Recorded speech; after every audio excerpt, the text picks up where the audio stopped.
इसने मोहम्मद बिन तुगलक को Prince of मनियर्स की संज्ञा दी थी? तो उत्तर है एडवर्ड थॉमस ने। अगला प्रश्न है, दिल्ली के किस शासक के काल में दक्षिण में हरिहर एवं बुक्का नामक दो भाइयों ने 1336 ईस्वी में विजयनगर की स्थापना की थी? तो उत्तर है मोहम्मद बिन तुगलक।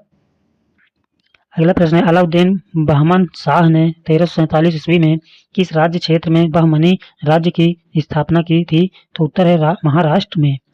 अगला प्रश्न है, निजामुद्दीन औलिया तथा मुल्तान में शेख रुकनुद्दीन के कब्र पर मकबरे का निर्माण किसने करवाया? उत्तर है मोहम्मद बिन तुगलक ने।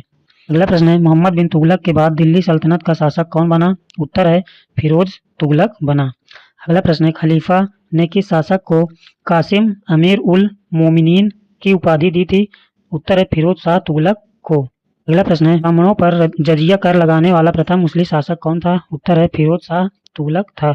अगला प्रश्न है, फिरोज शाह तुगलक द्वारा लगाए गए सिंचाई कर के तहत उपज का कितना भाग देना पड़ता था? तो उत्तर है 1/10 भाग देना पड़ता था। अगला प्रश्न है, फिरोज शाह तुगलक ने कितने नए नगरों की स्थापना की थी? उत्तर है 300 नगरों की स्थापना की थी।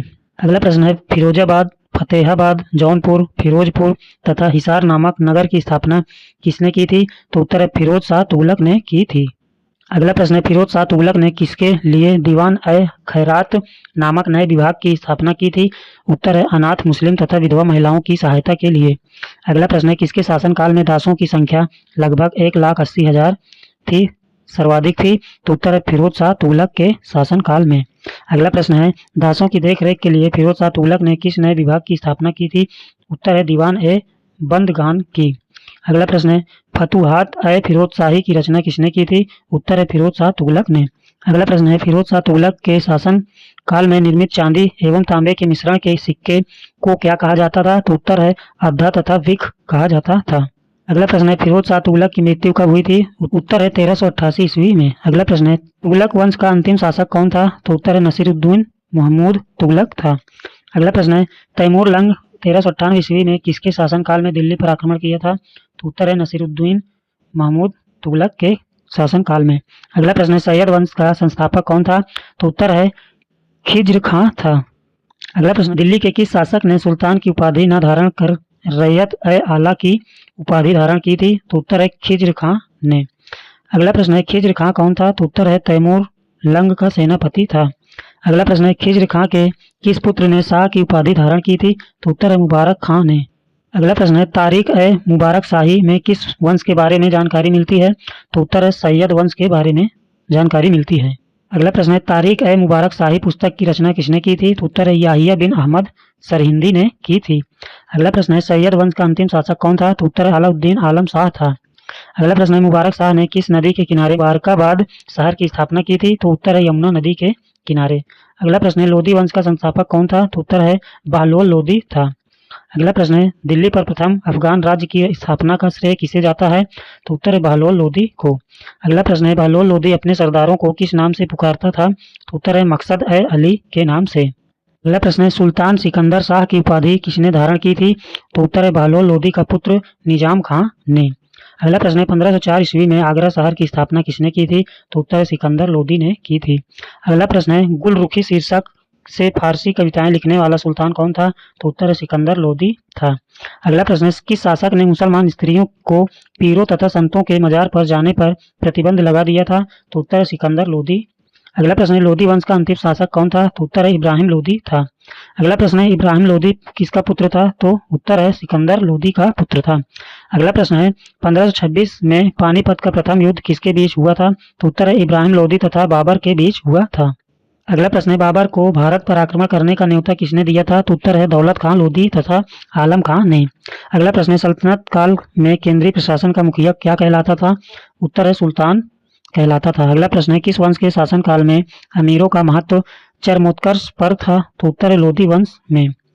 अगला प्रश्न है, सल्तनत काल में मंत्री परिषद को क्या कहा जाता था? तो उत्तर है मजलिस ए खलवत कहा जाता था।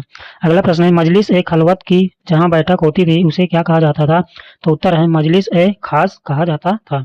अगला प्रश्न है, सल्तनत काल में वजीर क्या होता था? तो उत्तर है राजस्व विभाग का प्रमुख होता था। अगला प्रश्न है, सल्तनत काल में प्रांतों एवं अन्य विभागों से प्राप्त आय एवं व्यय का लेखा जोखा क्या कहलाता था? तो उत्तर है मुसरिफ ए मुमालिक कहा जाता था। अगला प्रश्न है सल्तनत काल में कोषाध्यक्ष को क्या कहा जाता था? तो उत्तर है खजीन कहा जाता था। अगला प्रश्न है सल्तनत काल में सैन्य विभाग का प्रमुख क्या कहलाता था? तो उत्तर है आरिज ए मुमालिक कहलाता था। अगला प्रश्न है सल्तनत कालीन शासन व्यवस्था में पेंशन विभाग को क्या कहा जाता था? तो उत्तर है दीवान ए इस्तिहाक कहा जाता था। अगला प्रश्न है सल्तनत कालीन शासन व्यवस्था में गुप्तचर विभाग के प्रमुख अधिकारी को क्या कहा जाता था? तो उत्तर है बरीद ए मुमालिक कहा जाता था। अगला प्रश्न है सल्तनत कालीन शासन व्यवस्था में सुल्तान के बाद न्याय का सर्वोच्च अधिकारी क्या कहलाता था? तो उत्तर है काजी उल कजात कहलाता था। अगला प्रश्न है सल्तनत काल में धर्म विभाग तथा दान विभाग के प्रमुख को क्या कहा जाता था? तो उत्तर है सद्र उस सुदूर कहा जाता था। अगला प्रश्न है सल्तनत कालीन शासन व्यवस्था में मुसलमानों से लिया जाने वाला भूमि कर क्या कहलाता था? तो उत्तर है उस्र कहलाता था।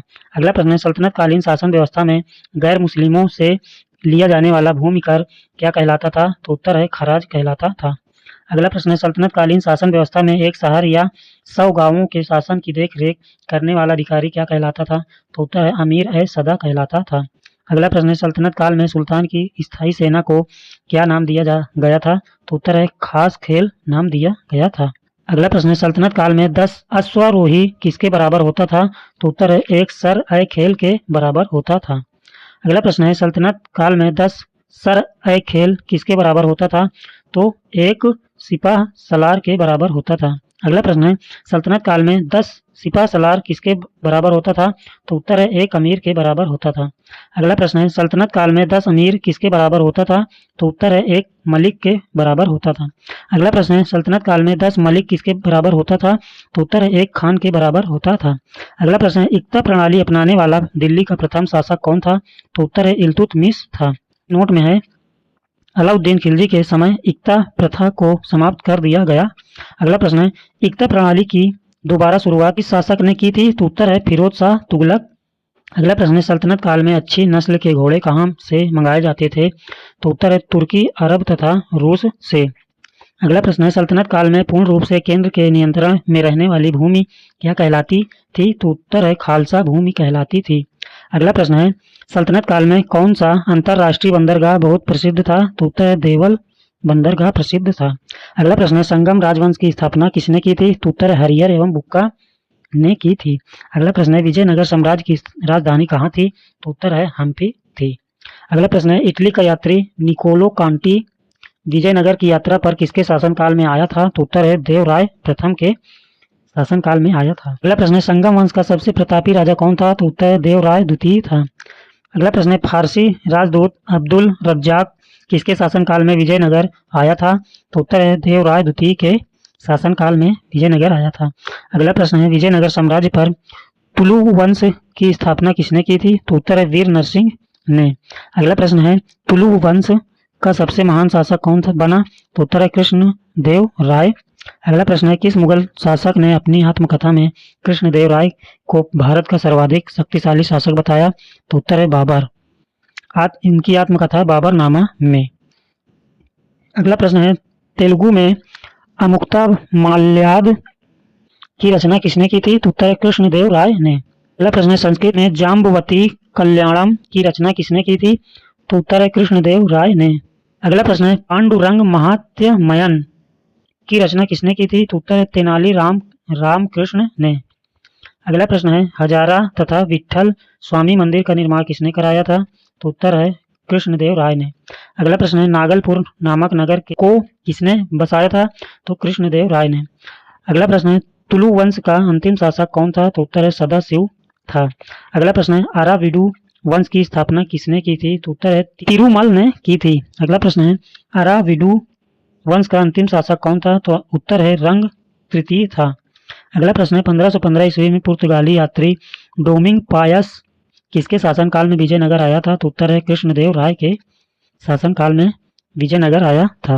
अगला प्रश्न है 1515 से 1516 ईस्वी में पुर्तगाली यात्री बारबोसा किसके शासनकाल में विजयनगर आया था? तो उत्तर है कृष्णदेव राय के शासनकाल में। अगला प्रश्न है 1535 ईस्वी में पुर्तगाली यात्री नूनीज किसके शासनकाल में विजयनगर आया था? तो उत्तर है अच्युत राय के शासनकाल में। अगला प्रश्न है विजयनगर साम्राज्य का आय का सबसे बड़ा स्रोत क्या था? तो उत्तर है लगान था। अगला प्रश्न है विजयनगर साम्राज्य के गांवों में विशेष सेवाओं के बदले दी जाने वाली लगान मुक्त भूमि की भूधारण पद्धति क्या कहलाती थी? उत्तर है उम्बली कहलाती थी। अगला प्रश्न है, विजयनगर साम्राज्य में युद्ध में शौर्य का प्रदर्शन करने वाले मृत लोगों के परिवार को दी गई भूमि क्या कहलाती थी? तो उत्तर है रत्कोड़गे कहलाती थी। अगला प्रश्न है, विजयनगर का सैन्य विभाग क्या कहलाता था? तो उत्तर है कदाचार कहलाता था। अगला प्रश्न है, विजयनगर के सैन्य विभाग का उच्च अधिकारी क्या कहलाता था? तो उत्तर है दंड नायक या सेनापति कहलाता था। अगला प्रश्न है, विजयनगर साम्राज्य में उत्तर भारत से दक्षिण भारत में आकर बसे लोगों को क्या कहा जाता था? तो उत्तर है बड़वा कहा जाता था। अगला प्रश्न है, विजयनगर में मनुष्यों के क्रय विक्रय को क्या कहा जाता था? तो उत्तर है वेश्वग कहा जाता था। अगला प्रश्न है, विजयनगर में मंदिरों में रहने वाली स्त्रियों को क्या कहा जाता था? तो उत्तर है देवदासी कहा जाता था। अगला प्रश्न है, विजयनगर साम्राज्य का मुद्रा का नाम क्या था? तो उत्तर है पेगोडा था। अगला प्रश्न है, बहमनी राज्य की मुद्रा का नाम क्या था? तो उत्तर है हुड़ था। अगला प्रश्न है, 1347 ईस्वी में बहमनी राज्य की स्थापना किसने की थी? तो उत्तर है हसन गंगू। वह अलाउद्दीन हसन बहमन शाह के नाम से सिंहासन पर बैठा। अगला प्रश्न है, हसन गंगू ने किस शहर को अपनी राजधानी बनाया? तो उत्तर है गुलबर्गा को। अगला प्रश्न है, मोहम्मद शाह प्रथम किसका पुत्र था? तो उत्तर है अलाउद्दीन हसन बहमन शाह का। अगला प्रश्न है, भीमा नदी के तट पर फिरोजाबाद की स्थापना किसने की थी? तो उत्तर है ताज उद्दीन फिरोज ने। अगला प्रश्न है, बहमनी वंश का अंतिम शासक कौन था? उत्तर है कलीम उल्लाह था। अगला प्रश्न है, दाऊद प्रथम तथा शमसुद्दीन मोहम्मद तृतीय किस वंश के शासक थे? तो उत्तर है बहमनी वंश के। अगला प्रश्न है, 1339 से 1340 ईस्वी में कश्मीर में प्रथम मुस्लिम वंश की स्थापना किसने की? तो उत्तर है शाह मीर ने। अगला प्रश्न है, कश्मीर का प्रथम मुस्लिम शासक कौन था? तो उत्तर है शमसुद्दीन शाह मीर, जिसे शाह मीर भी कहते थे।